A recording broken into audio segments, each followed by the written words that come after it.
mereka dan menentang perintah-perintahnya. Maka barang siapa di antara kita yang demikian, maka hari ini kesempatan kita meminta maaf kepada mereka dan mengharapkan ridho mereka. Karena sesungguhnya ridho Allah tergantung pada ridho orang tua, dan murka Allah tergantung pada murka orang tua. Bahkan Al-Habib Abdullah Al-Haddad Sahibul Ratib radhiyallahu anhu mengatakan, jika anda ingin tahu apakah Allah ridho kepadamu atau tidak, lihatlah kedua orang tuamu. Jika mereka rela terhadapmu, berarti Allah juga rela terhadapmu. Dan sebaliknya, jika mereka tidak senang dan murka terhadapmu, maka Allah juga murka atasmu. Rasulullah SAW bersabda, Innallaha fi ridhal walidain wa sukhtullahi fi sukhtil walidain. Wa man asbaha mu'diyan bi walidayhi musqitan bi fa'ana an-duradin. Wa man asbaha mu'diyan bi musqitan bi walidayhi fa'ana 'alaihi sabitun. Artinya sesungguhnya ridha Allah tergantung pada orang tua dan murka Allah tergantung pada orang tua. Maka barang siapa membuat rela kedua orang tuanya dan membuat murka kepada aku, maka aku pun ikut rela kepadanya. Dan barang siapa yang membuat murka kedua orang tuanya, walaupun membuatku rela terhadapnya, maka aku pun murka terhadapnya. Maka seorang sahabat bertanya kepada Rasulullah SAW setelah mendengar hadis tersebut, bagaimana jika kedua orang tuanya menzalimi anaknya ya Rasul? Maka Rasulullah SAW menjawab, walaupun demikian, diceritakan di zaman Rasul, datang seseorang kepada Nabi SAW yang mengadukan orang tuanya yang mengambil harta anaknya. Maka Rasulullah SAW memanggil orang tuanya dan bertanya kepadanya, apakah betul yang diadukan oleh anakmu? Maka orang tua tersebut menjawab dengan suara tertatih-tatih, ya Rasulullah, dengarkan aku.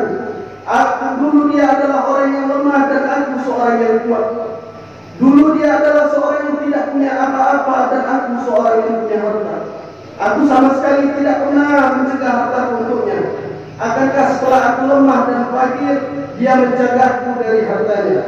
Ketika Rasulullah SAW mendengar jawaban tersebut, langsung meneteskan air mata seraya bersabda, tidak mendengar jawaban tersebut, melainkan permohonan maupun bebatuan kecuali akan menangis karenanya. Lalu Rasulullah SAW berkata kepada anak itu, engkau dan semua hartamu adalah milik ayahmu. Allahu Akbar, Allahu Akbar, Allahu Akbar, walillahil hamd.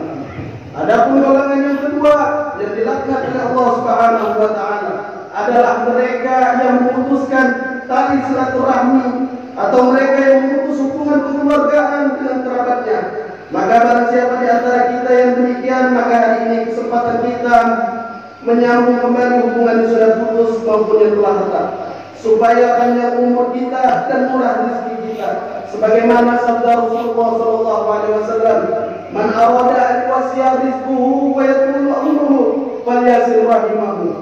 Artinya barang siapa yang ingin dipanjangkan umurnya dan dimudahkan rezekinya, hendaknya dia menyambung silaturahminya.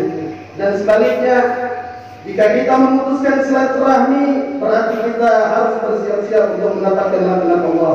Sebagaimana firman Allah Subhanahu wa taala, "Walladzina yaquluna 'ahdallahi min ba'dihi mitsaqi wa yaqta'una ma amara Allah bihi an yusalla wa yufsidu fil 'ardi. Ulaika lahum la'natun wa lahum su'ud dar." Artinya, dan mereka yang membatalkan perjanjian setelah adanya perjanjian, dan mereka yang memutuskan apa yang diperintahkan Allah untuk disambung, serta yang merusak di atas bumi ini akan mendapatkan laknat dari Allah Subhanahu wa taala, dan untuk mereka sejelek-jeleknya tempat tinggal. Allahu Akbar, Allahu Akbar, Allahu Akbar, walillahil hamd.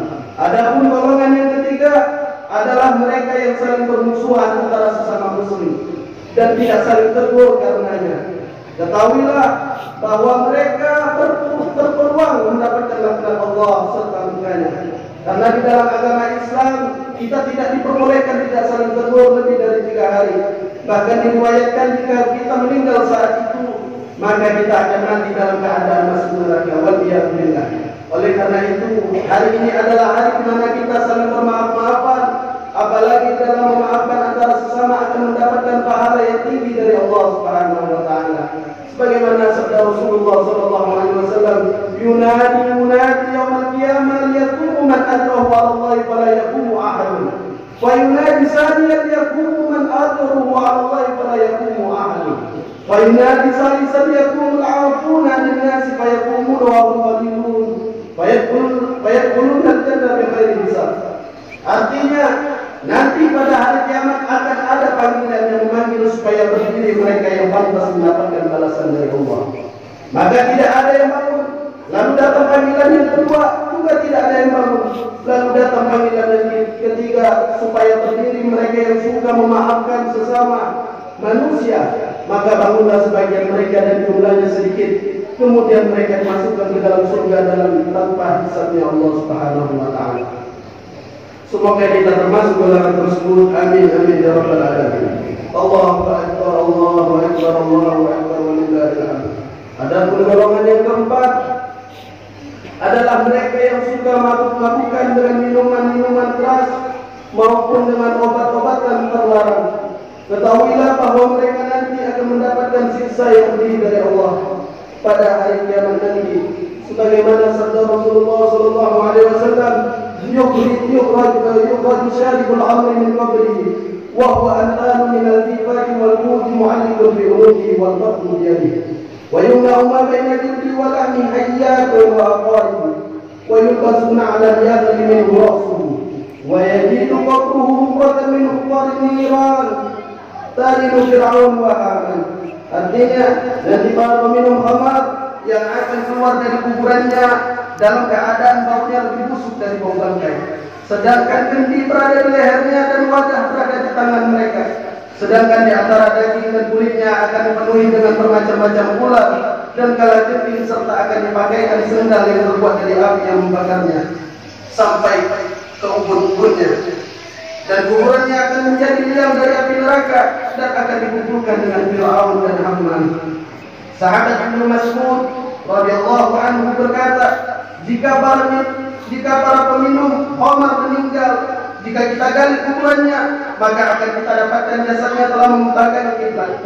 Dikarenakan merekrut dari Allah kepada orang ini. Oleh karena itu, marilah kita jadikan hari ini adalah sebagai momen untuk lebih introspeksi diri, memperbaiki hubungan kita dengan orang tua dan sanak famili, dan saling memaafkan sesama muslim.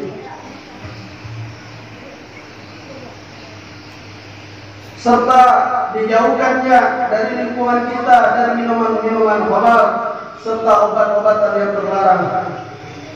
Dengan harapan kita mendapatkan upah dari Allah Subhanahu wa taala pada hari ini. Karena hari ini adalah hari jaza, yaitu hari kita mendapatkan balasan dari Allah Subhanahu wa taala.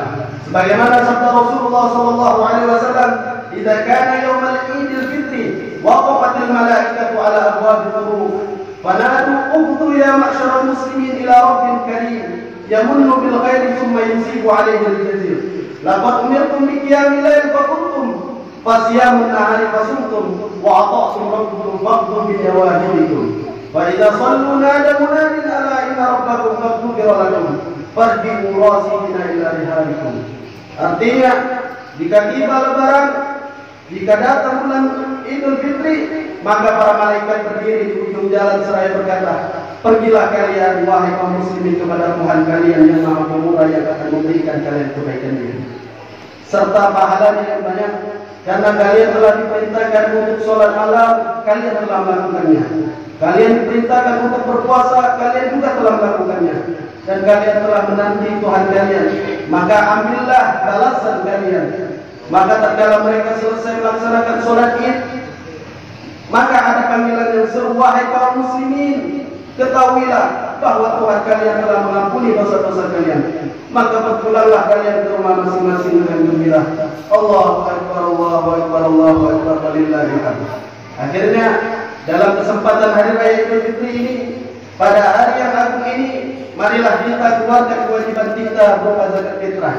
Dan marilah kita bersama-sama membersihkan hati, hilangkan rasa benci dan dengki iri hati dari hati kita. Gantilah semuanya dengan mawaddah dan mahabbah serta kasih sayang dengan hati terbuka. Muka yang jernih, tangan yang terulur, kita saling bermaafan. Kita buka lembaran yang baru yang masih bersih dan putih, dan kita tutup lembaran lama yang mungkin banyak terdapat kotoran dan ludah. Biarlah yang tua memaafkan yang muda. Biarkanlah orang tua memaafkan memaafkan anaknya, para suaminya memberi maaf kepada istrinya, begitu pula sebaliknya dengan ucapan ja'alallahu wa iyyakum minal 'abidin wal fa'ilin. Ya Allah, wahai Tuhan kami, ampunilah dosa dan kesalahan kami, kelalaian kami dalam melaksanakan ibadah, teguhkanlah pendirian kami, dan berilah kami pertolongan dalam menghadapi orang-orang yang menolak kebenaran. Ya Allah, ya Rabbana, janganlah Engkau murkaikan karena perbuatan orang-orang yang bodoh di antara kami. Janganlah Engkau berikan kekuasaan terhadap kami, orang-orang yang tidak takut kepadamu dan tidak ada cinta dan belas kasih terhadap kami.